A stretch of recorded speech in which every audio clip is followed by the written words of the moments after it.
So tonight's Dharma talk is on the topic of cultivating regenerative right livelihood gardens. Cultivating regenerative right livelihood gardens. And I come to bring this topic to all of us as a Buddhist economist, as a gross national happiness master trainer, and as a right livelihood coach. And I want to just honor and express some gratitude for my teachers on this right livelihood journey. James Barris is a mentor and teacher for me, one of the teachers of this community, as well as the Awakening Joy course, as well as Joanna Macy, eco-justice, Buddhist philosopher and activist, lives in Berkeley, who really kicked me off the cushion into engaged Buddhism and a path of engaged spirituality. So grateful for that kick and the impetus that it led me to want to engage in a path of right livelihood, as well as Dr. Haven To, Plum Village, Thich Nhat Hanh lineage, gross national happiness master trainer. And then also Satish Kumar, the founder of Schumacher College, who told me when graduating to not get a job, but instead cultivate a right livelihood. And that was about 10 years ago. So this topic of right livelihood and cultivating a right livelihood is something that I've been really deep into myself and am excited to share with you all this evening. So the intention of this Dharma talk is to support all of us in our livelihood journeys, our right livelihood journeys, our right livelihood gardens in whatever state they're in, to support others beyond this call in their right livelihood journey so that more folks can cultivate right livelihood and can create the conditions to do so, as well as to support the web of life, which is the true beneficiary of our right livelihood paths, of our spirituality and action. And right livelihood, in case that's a term unfamiliar to you, is part of the Buddhist Eightfold Noble Path to cultivate right livelihood. And in my understanding, it really is taking our spirituality off the cushion. So our mindfulness and our compassion that we just practiced together, taking that off the cushion into inspired collective action. That is right livelihood. So it's our spirituality in action or in practice.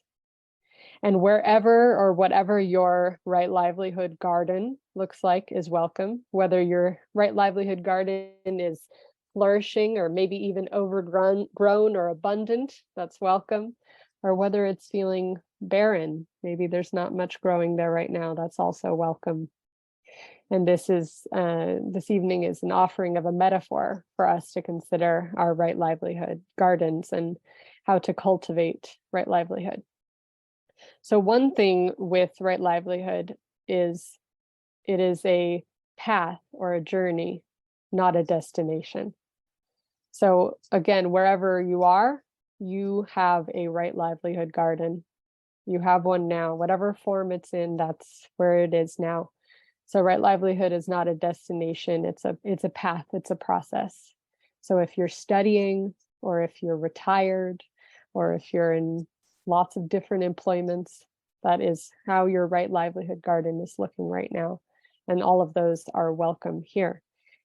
Thich Nhat Hanh said, there is no way to happiness. Happiness is the way. And I think of the same way with right livelihood. There is no way to right livelihood. Right livelihood is the way. So it is a practice. It is an ongoing cultivation. So in this metaphor that I'm offering tonight to all of us to explore our right livelihoods, cultivating a regenerative right livelihood garden, I have some questions for us, some explorations. And so feel free to take notes, to jot down, to doodle. Drawings are welcome. All of that is welcome here in that exploration. So one question to begin with is, when thinking about your right livelihood garden, starting with the soil, how is the health of the soil in your right livelihood garden? Is the soil fertile and fresh? Is it feeling moist and healthy? Or is it feeling perhaps really overworked and in need of rest or in need of nutrients? Soil is necessary and soil health is necessary for the cultivation of our regenerative right livelihood. So how is your soil health? And perhaps looking at self-care as a way to nurture and to care for our soil is an appropriate metaphor. So our meditation practices, our self-care practices, seeing those as ways to care for the soil in our right livelihood gardens. So how is your soil health? How is that? And what might you need to do to encourage its health and vitality? And as Audre Lorde said, it's not self-indulgent. Self-care is not self-indulgent. So it's really cultivating the soil so that we can have these plants in our right livelihood garden. So starting with the soil in the metaphor for looking at our livelihood gardens, we'll start there. Then we can turn towards our plants. So what are the plants in your right livelihood garden? So perhaps there are some, where maybe there's some working beneath the surface. There's some seeds that you've planted that have not sprouted, some dreams, some aspirations of projects or ideas, maybe some that have blown in from seeds from the wind, or some that have come dropped by birds. So what are the seeds in your livelihood garden, in your right livelihood garden, the projects that you're hoping will take root and will sprout? What are the full-blown plants, the plants that are really in full expression? The bushes, the trees, right? The bountiful plants. Maybe there's a plant you've had for a long time. Maybe there's a plant that's just taking form. So what are the plants in your livelihood garden? And here I want to invite a feminist economics perspective, meaning let us include not just the plants in our livelihood garden that bear financial fruit. Some of them might, some of them do, but some of them bear other types of fruits or medicines or herbs or offerings. So perhaps there are plants in your garden that are caretaking plants. Maybe you're a parent or someone who caretakes someone, or maybe you're a caretaker of land, a steward of land or of place. Your volunteer work may be a plant in your livelihood garden, as well as your activism and your art making. So all of these plants in our right livelihood garden are the ways that we contribute to this time. As Joanna Macy would say, this time of the great turning from life destructive to life thriving, to life enabling.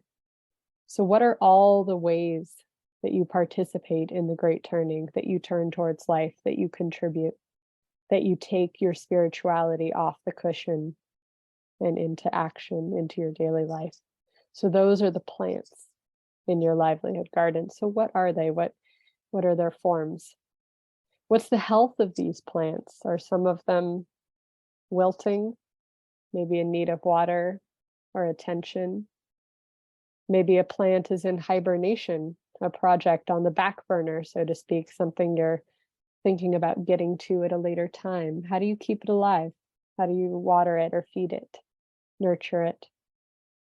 What are the plants that are overgrown, maybe even taking over the whole garden? Those jobs or projects that we can't seem to get a handle on, that creep into all the moments of our life, that we take to bed with us, and we have the emails pinging to us at 10 p.m. at night. What are those plants? Those plants that are kind of overgrown, that are really bountiful. What are your plants producing? So again, some plants do produce financial fruit, but others may produce other things like connection or purpose or community. So what are the gifts? What are the offerings? What are you harvesting? What are the plants and the medicines and the offerings of each of your plants?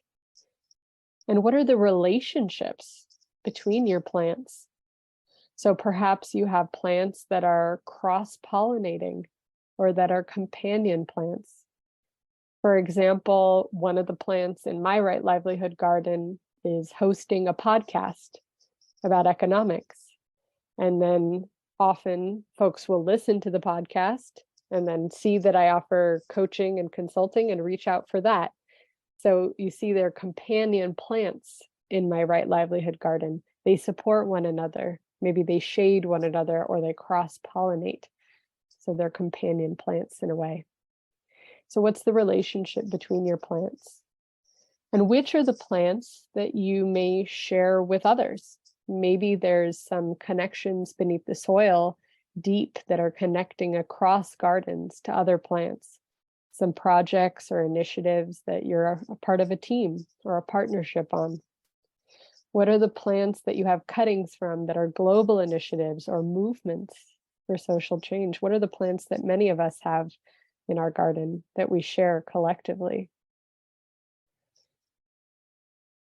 Another question besides which ones are overgrown or abundant is which ones might you prune? So I love this metaphor of pruning, because pruning is, and I learned this from my two permaculture teachers, Anne and Lydia from Vital Cycles Permaculture. They taught me using a tomato plant that, in a tomato plant, you have this little part, it's called the elbow or the armpit, where a little shoot will grow. And the idea is that you want to snap it off or break it off. And it's not just what you want to break off, but what do you want to guide your energy towards? So pruning is not just what do you want to snap off, but what do you want to guide your energy towards? So as you think to the plants that are perhaps overgrown or really abundant, really taking a lot of space, what might you prune? What might you clip off or trim? But also, more importantly, what do you want to guide your energy towards? What is most important to you right now? I love the Buddhist phrase, the most important thing is to know what is the most important thing. So what is the most important thing right now in your garden? What are the plants that you really want to guide your energy towards? What are those fruits? What are those flowers? And then what might you prune to make space, to make way for those plants or flowers? I love that it's not just what do we want to say no to, but what is our yes, or what do we want to say yes to? So what might we prune? What might you plant? What plants are missing? Maybe what companion plants could be helpful?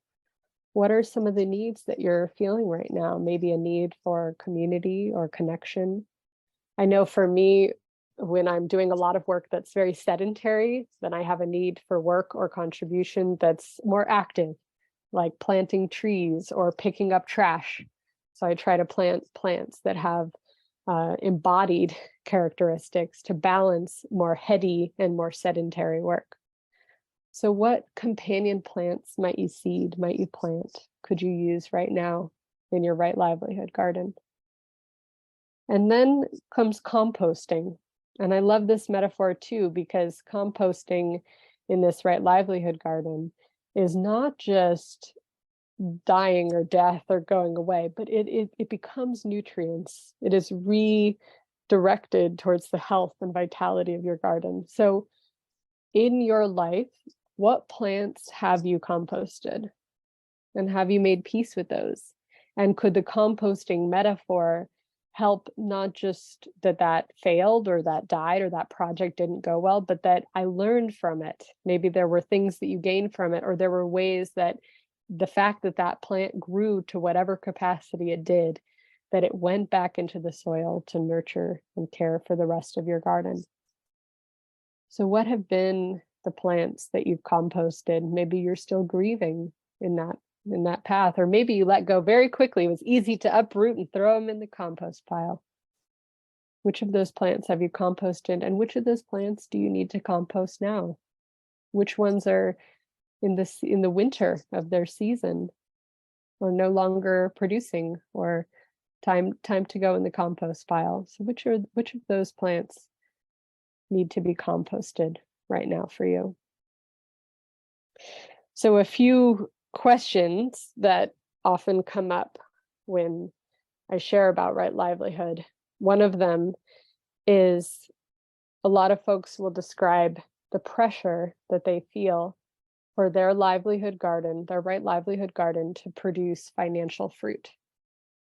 So I just want to name that this is absolutely a reality, that in our current context, forcing or really encouraging some of our plants to produce financial fruit is necessary because there's so many ways in which our needs are financialized in our current economic system. So many folks ask, what about when I have to make my right livelihood garden really produce that financial fruit to be able to meet my needs? So just to voice that that is a reality for many.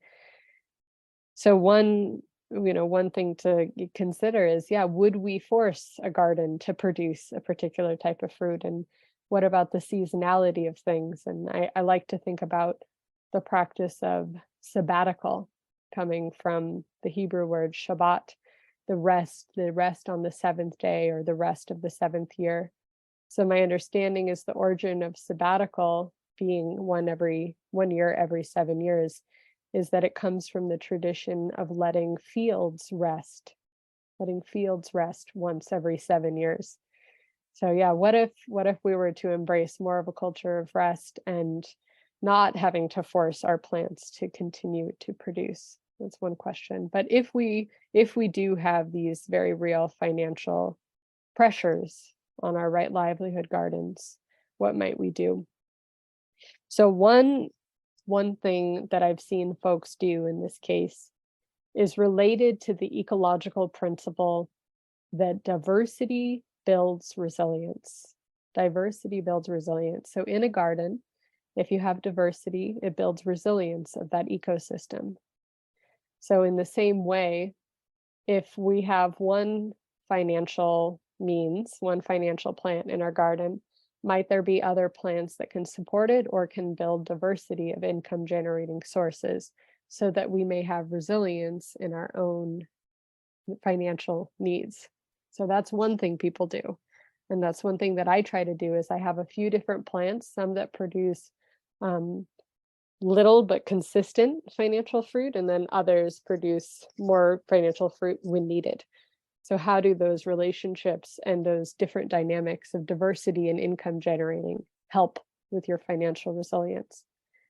And another thing that some folks do, especially because it can also be hard to force particular plants to produce financial fruit because of the nature of those plants. Like if any of us are artists, we may know that it's very hard, and it can even change the dynamic to really make our art make money, right? That could even totally change the dynamic of our art making. So perhaps that's not the plant that we want to force to produce financial fruit. Or our activism, that can be another thing. Our volunteering or activism can be another realm that can be hard to generate income from, to have financial fruit being produced from. So what a lot of folks do, in case it's helpful for you, is they find, what is an income generating plant that I could plant in my right livelihood garden that bears financial fruit, that maybe is a companion or a complementary plant to the other work that I'm doing, and that doesn't cause harm. So a work effort that produces financial fruit that I could do that would generate income that could complement the other activities that I'm doing, whether it's activism or art making, for example. And why I say complementary is because I've known folks, again, to find if their activism or their more heart-called work is writing or art making, or maybe more heady, then they companion plant that with a plant that's more active, like in the service industry. One person that I know became a part-time florist to generate income, that was able to produce income to do the other work that she wanted to do. That was a good companion plant for her. So what are the income generating plants that you wouldn't mind planting that would still be in alignment with your values? And that is a reference to the fact that if there's right livelihood, there must be wrong livelihood. And so in a lot of Buddhist writings, wrong livelihood is work that contributes to suffering. So what are the ways in which our work can and often does that? So what are the plants that you could plant that would contribute to right livelihood that could help make that income? Another question that comes up in this exploration of right livelihood is cultivating a right livelihood a privilege? Is it a privilege? Can everyone have a right livelihood garden? Is this a frame that's inclusive? And in my understanding, everyone does have the desire to cultivate right livelihood, to take their spirituality off the cushion, to align their work with their values, to contribute. And yet, having a right livelihood garden where one can say they are in alignment is actually quite rare and quite a privileged position, especially in our current economic system. So, what are the ways that we who do have right livelihood could broaden the movement so that more people could have right livelihood? So maybe some of us are like, yes, I have right livelihood. I have a right livelihood garden. I feel in alignment. I feel happy with the flourishing of my garden. It feels regenerative and producing. How might we then support others to have right livelihood? So a few ways to support this. One of them, one invitation, is the 4-day work week. So the 4-day work week, meaning if you have a 9 to 5, 5-day a work week job, to go down to a 4-day week would, and to encourage the culture or the organization or the business to do so, would give more time and energy for those other plants in the right livelihood garden of those who work at the institution. But it would also allow for more people to be hired, so that with the extra income that would come from folks going down to 4 days a week. So the 4-day work week is one really interesting model that would really broaden the ability for more people to be able to cultivate right livelihood gardens. Another is universal access to basic services and the movement for this around the world. So if our needs are largely financialized and we have these pressures for some plants to produce financial fruit, what are the ways that we can advocate for universal basic services so that there is less of this pressure for us to meet our needs through financialized ways? Needs mainly including medical and education.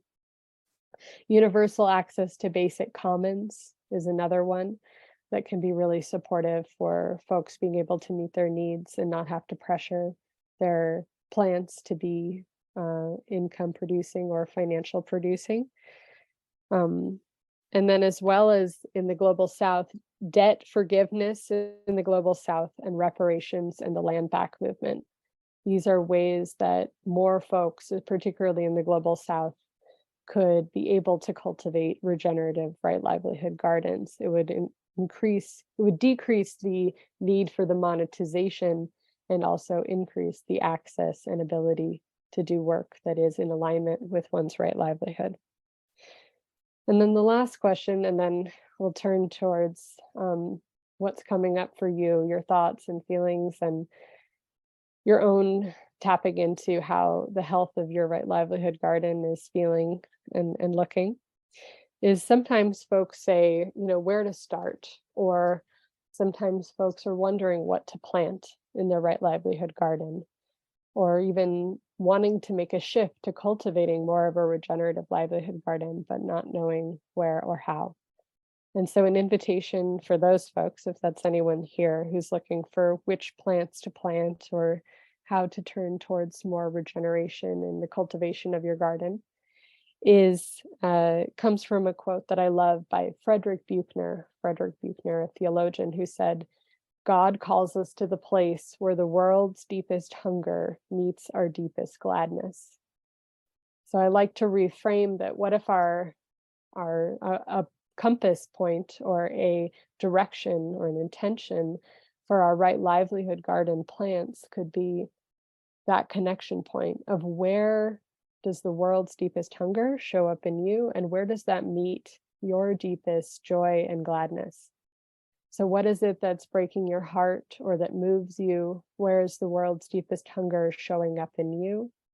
And where does that meet what brings you alive and what helps you find joy and when and where you thrive? And perhaps those can point to different plants and activities and aspirations that you might plant in your garden, or to what you might guide your energy towards, to what you might what you might water or nurture. So those are some explorations and sharings on cultivating a regenerative right livelihood garden. I would love to hear what's landing for you when you consider how your right livelihood garden is doing, if any of the questions or the invitations landed for you, helped you see something or guide you towards maybe what's next or what you're turning towards in your life. And also how you feel towards the metaphor. Maybe there's another frame or view or another attribute that is coming up for you as you hear the metaphor yourself. So we'll open it up to folks who are here. You can raise your hand by using the reaction button at the bottom, and click raise hand, and we'll just call on folks and hear what's coming up for you. And I would encourage folks to take this and continue to draw on it and reflect on it. Sometimes people come up with some very visual representations of their gardens that can be quite beautiful. A great way to kind of check in with oneself, maybe at a yearly time. So what's landing for you? What's resonating? How are you feeling about the health, about your right livelihood garden? Maybe what questions you have and thoughts, reactions to the metaphor.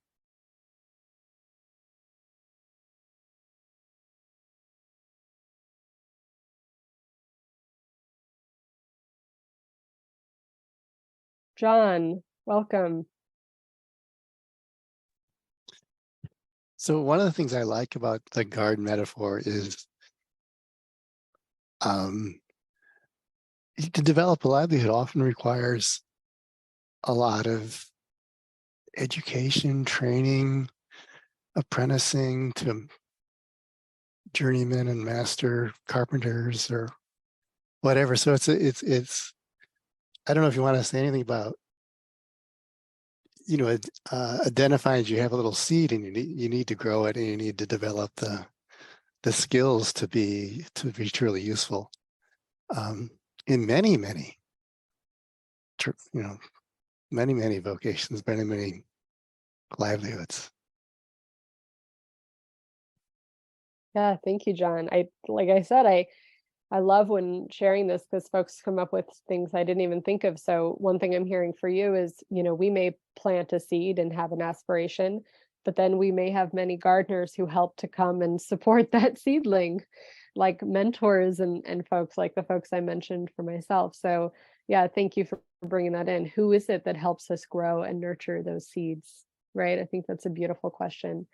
And also that different plants take different time. That came up for me as you were sharing that some things we can get into and they may produce fruit, financial or otherwise, quite quickly, and others it's like a slow process, a plant that takes a long time to build, that we may not be doing something like performing open heart surgery until many years after the plant has been planted. So thank you for bringing in the time and also the mentoring and the apprenticing and that piece to it. Thank you, John. What else? What else is landing for folks, or what are you sensing?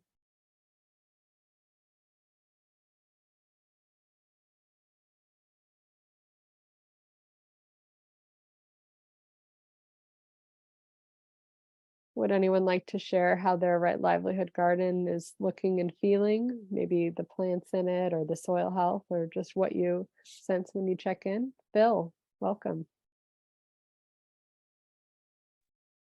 So I'm relieved that you said that like volunteer work can count.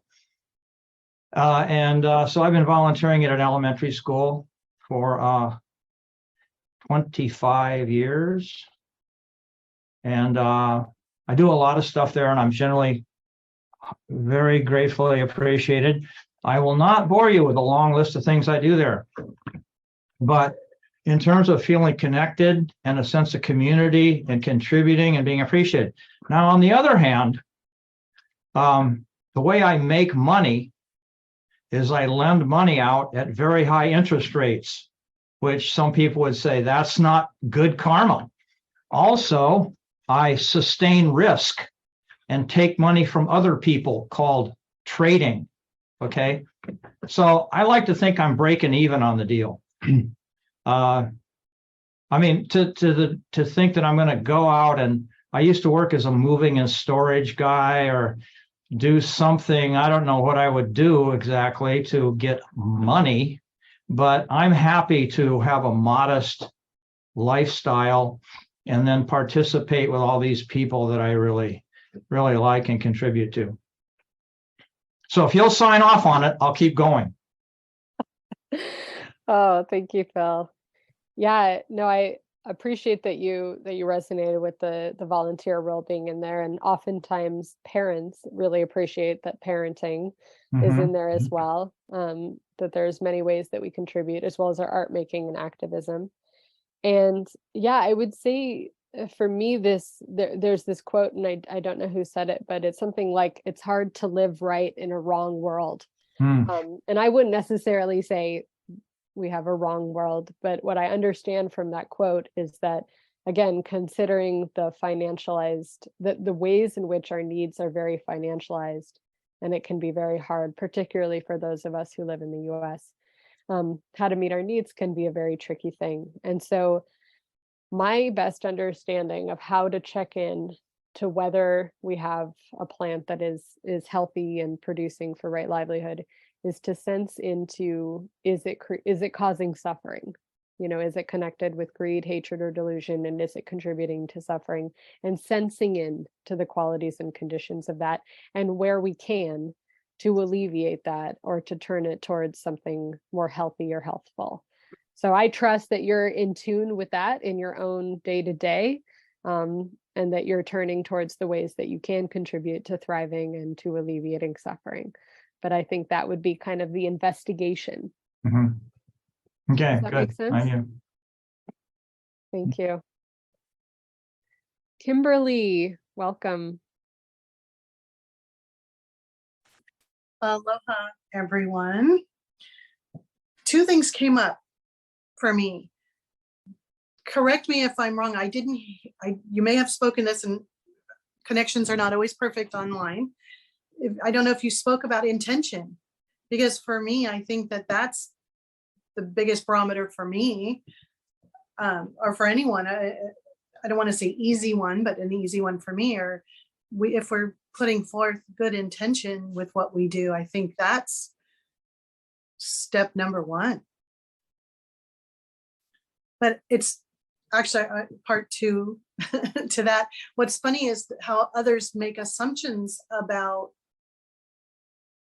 someone doing right, living with right livelihood, creating right livelihood. That's easy for me to say. I've had, because I am a therapist, I've had many Sangha teachers, leaders make assumptions that I'm leading a right life of giving, which is really interesting. I didn't do it necessarily for that, but it's definitely challenging wanting to do this kind of work where it's really hard to make ends meet. So I guess thank goodness there are Phils around who can help in times of need. I don't know. But it's challenging because there's not necessarily value seen in some of the services, if that, or any of the jobs that are, right livelihood. So that's definitely a challenge. Definitely. Hard to make a mortgage as a master's degree in art therapist and pay student loans and all that fun stuff.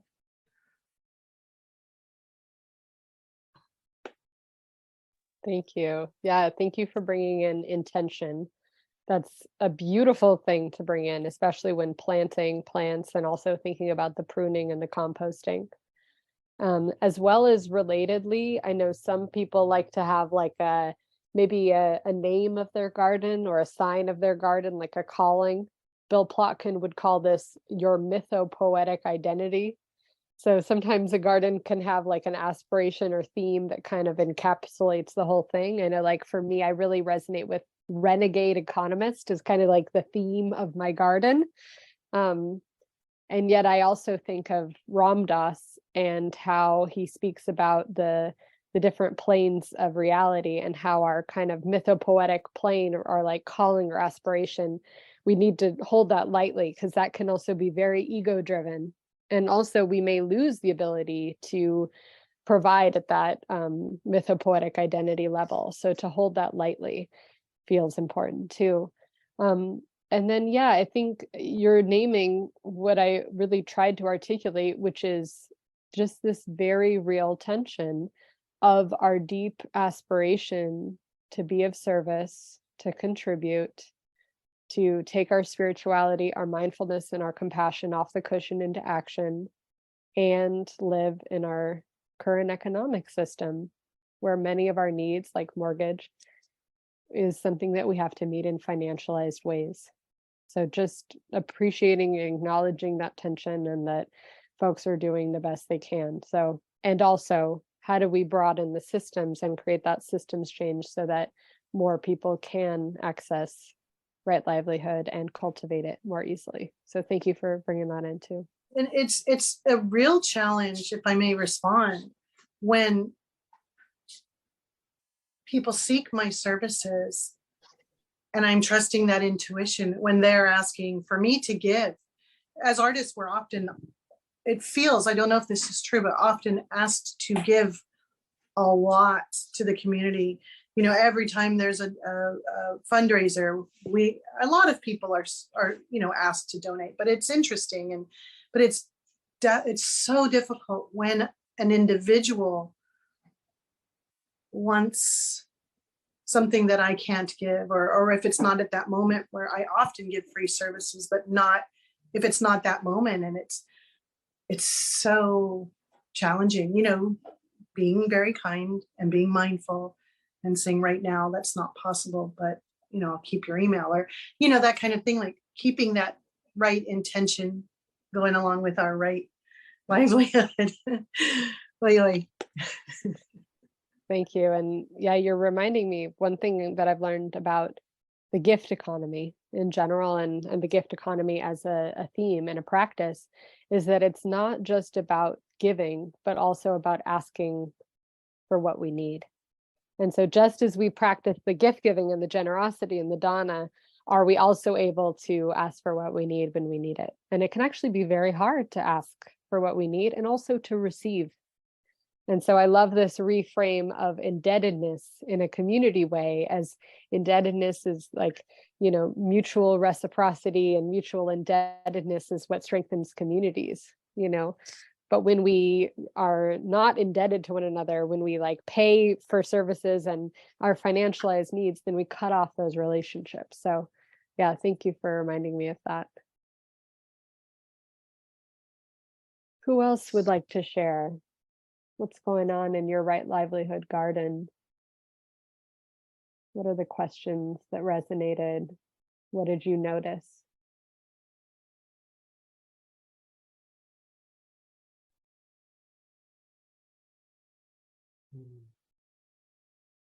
James, did you go off mute? Did you want to share?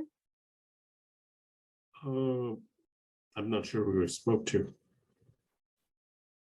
Oh, Oh, to you. Yes, I saw you went off I mute. kind of didn't.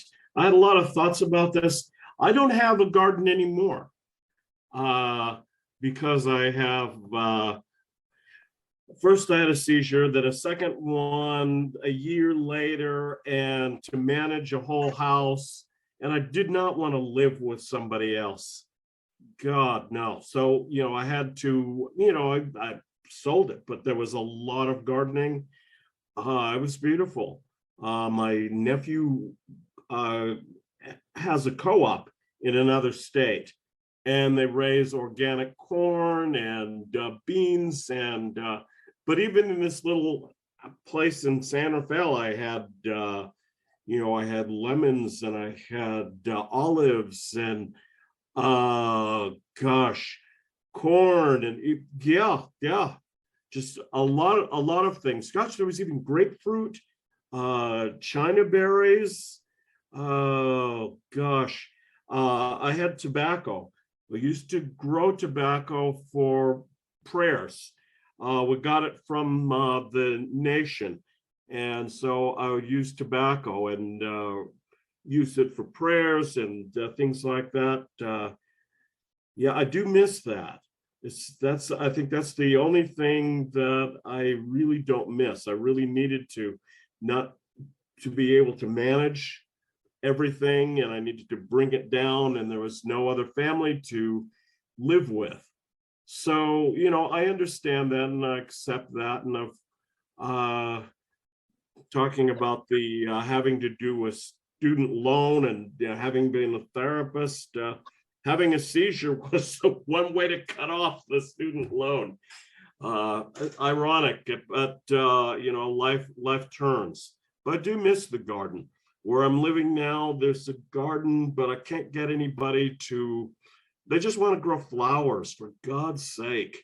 You know, I mean, it's nice to have flowers, and I like wildflowers especially. But no, growing food and sharing it and giving it and all that was always a wonderful thing, and to live off it, and generations that we have it. I'm glad my nephew's gone back in the circle and is completely living off the land.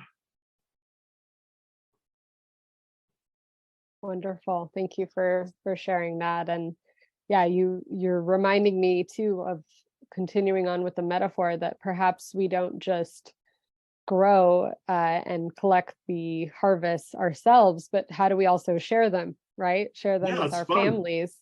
Yeah, but also share them with our communities. And I was even thinking about, you know, what if taxes in the healthiest manifestation of taxes was the contribution of the fruit of our livelihood to the good of the whole?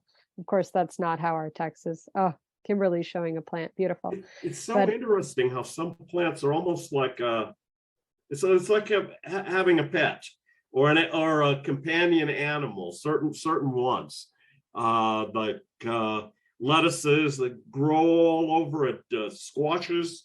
You know, you get a feel with them. Tobacco was like raising it like tropical fish, because you know back in the nation, it's humid, but it's too dry out here. So you really have to take it, nurture it, and water it, and not overwater it, and get some soap water to keep the aphids off. But you really connect that, and I missed having to move my wild tobacco. Thank you. And it's really a hard one, and they're tiny little seeds. Thank you, James. Pankaj, I see you want to share. Yeah. So actually, for right livelihood garden for me is to live what you dream for, and you are living to support the sustainable lifestyle on our planet and sustainable economy. So I believe that we have the gist and desires to support the sustainable lifestyle, but working in the corporate world, you have to follow the rules set by them. So at this point, I am just acquiring the knowledge and the community peoples who has the aspirations in same directions, and maybe we can join with some part-times or some voluntary jobs with them and create the opportunity for us and for ourselves to make a better movement in these directions.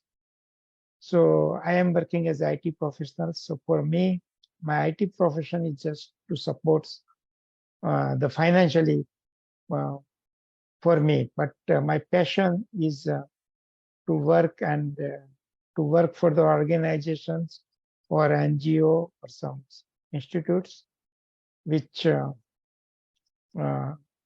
work in the direction of the sustainable lifestyles and for the climate change or soil restorations. So in that direction. So I'm associating voluntary with more Greenpeace and other organizations that support them financially or with participating their event and getting the knowledge in these directions, because we are I joined the Physiocopra class in 2021 in spring and fall. So meet various aspirants among the community who has the same zeal and same desires to do that. But yeah, so I'm just struggling to fit my desires in reality. Yeah, thank you. Thank you for sharing that. I'm hearing you're planting some volunteer plants with others.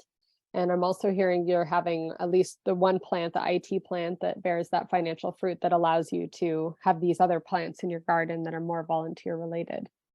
So I hear that you're working on the preparation and the planting, so to speak. So Yeah, thank you for right. sharing that. Thank you. Linda, I see your hand. Yeah, hi Della. I think you were part of Insight a few years ago. I think I heard you speak here, and just I love what you're doing. It's so important for each of us to ask these questions of ourselves. I think especially young people. So when I first learned of climate change, my background was I was an art director, and I had young children, and I learned about climate change 2006 or 7, and I said to myself, well, what can I do? I mean, I'm trained as an artist and an art director, and my kids are young, and how can I do something? I'm not a politician, and I'm not a scientist. So I just started an inquiry with myself. And I started following what the city of Berkeley was doing. They were having a lot of meetings about having a climate action plan. And I started learning about my own impact in my own household, like how much, energy were we using, and how much garbage were we producing, how much driving, what was the impact of our driving, and how much, I sort of did these calculations of pollution, climate pollution. And then I learned about a program from the city of Berkeley. Somebody was doing this simple program where households could get together, people could get together in apartments or households and actually do what I was doing, like discovering, uncovering, getting on the scale, so to speak, of our own impacts, of our own lifestyles. And that led me to I just decided, well, I'm going to do this too. And by circumstance, I put that intention out, and I got connected with some grant money. And I started doing these groups all around in my kids' school, and with even some staff members at the city of Berkeley and the YMCA. And I worked for the city of Albany for a while with folks that wanted to do this program there. And sort of I just went step by step. Then I joined an organization called Green Sangha. It was a nonprofit that brought spiritual practice and environmental activism together. And we would do things around educating people around plastics. It was the first group that really started talking about the problem in the oceans, and how all this plastic was just not being recycled, and it was ending up in our waterways and in our, in the environment, in ourselves.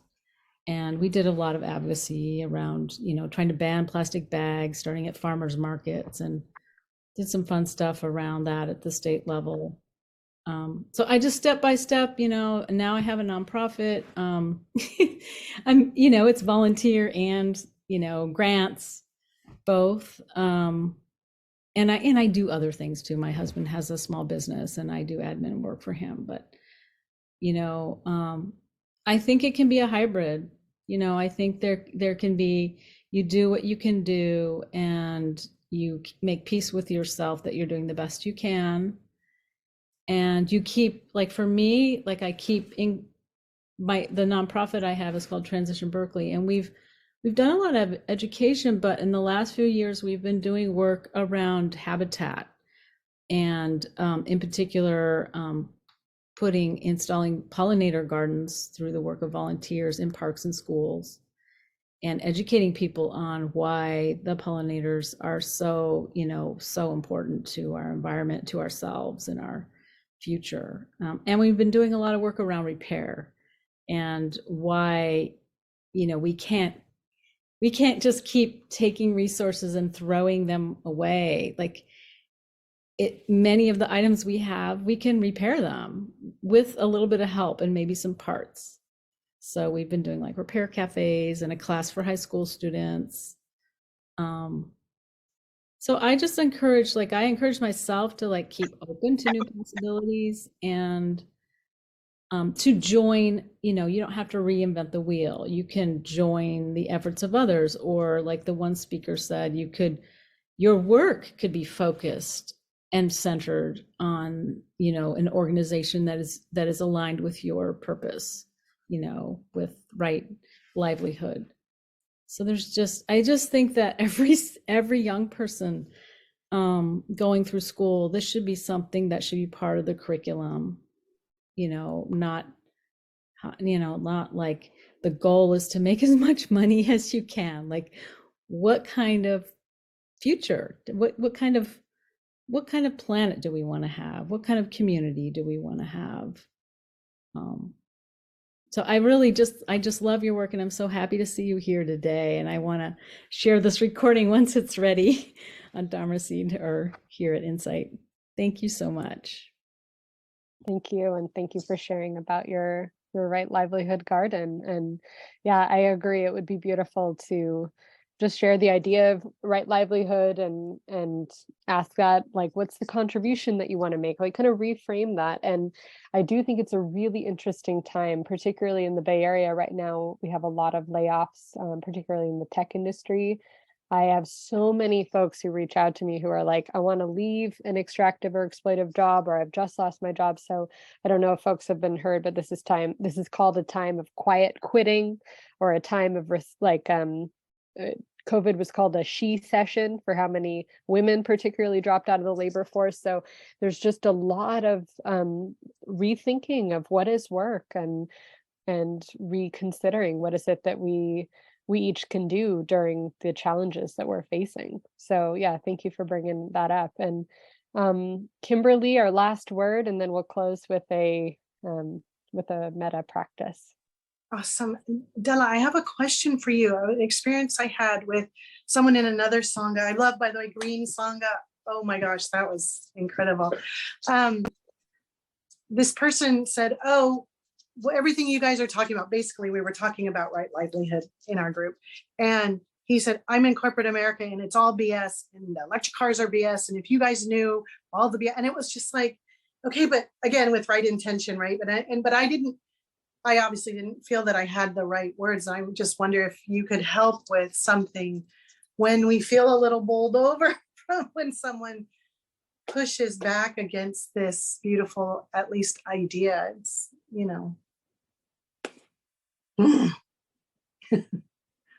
Yeah, no, I hear you. And I actually, as part of the podcast, we just did a 2-part documentary on the green transition and looked at electric vehicles and all of that. So I hear people who do criticize even the best of intention things, and how do we continue to move towards what is truly regenerative and equitable and just. So those are beautiful questions. And I do love this frame of the great turning, this idea of the great turning, because it really speaks to it being something we can do in every moment and in every day, and in widening circles too. That the great turning can be how we listen to one another, how we care for one another, how we are kind or vulnerable with one another. And it also can be our efforts for systemic change, right? And I also love this frame. I don't know the root of this quote, but it's something like, where we're given a branch, make a bud, where we're given a flower, make a fruit. And where we're given, so it's like this, we have been the recipients of movements and efforts and mentors in the past. And so how can we then move things along? And we may not see the fruits of our efforts or our movements or our actions, but do we move them along? Joanna Macy says, any act with good intention sends out ripple effects into the web of life in ways we cannot measure or even see. Any act with good intention sends out ripple effects into the web of life in ways we cannot measure or even see. So this idea that we may not know the results of our efforts, and in fact, if we embrace complexity and systems thinking, how could we know the results of our actions and efforts radiating out in the web of life? So, how do we show up in each and every moment on behalf of what feels right? And so, yeah, I think it's an ongoing exploration, again, to sense into the conditions of the web of life and how we might best serve. So I think with that, let's turn towards the dedication. So just to dedicate the merit of tonight. Just before I do see 2 questions in the chat. I'll just respond really quick. So here again is the link to donate for today, in case you can participate in the gift economy and support My Right Livelihood in that way. And then the podcast is free resource, but upstreampodcast.org is the link for that. So let us sit together for one moment.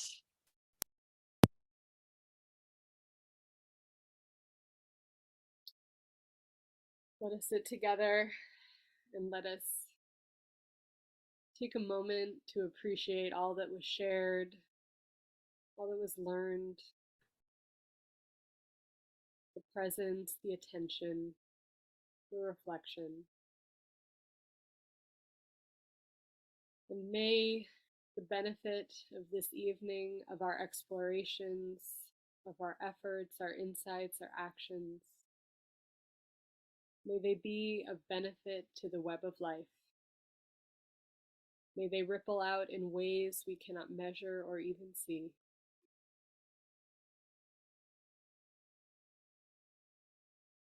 And just take a moment to send some well wishes out into the web of life. Right now, any prayers or aspirations or well wishes.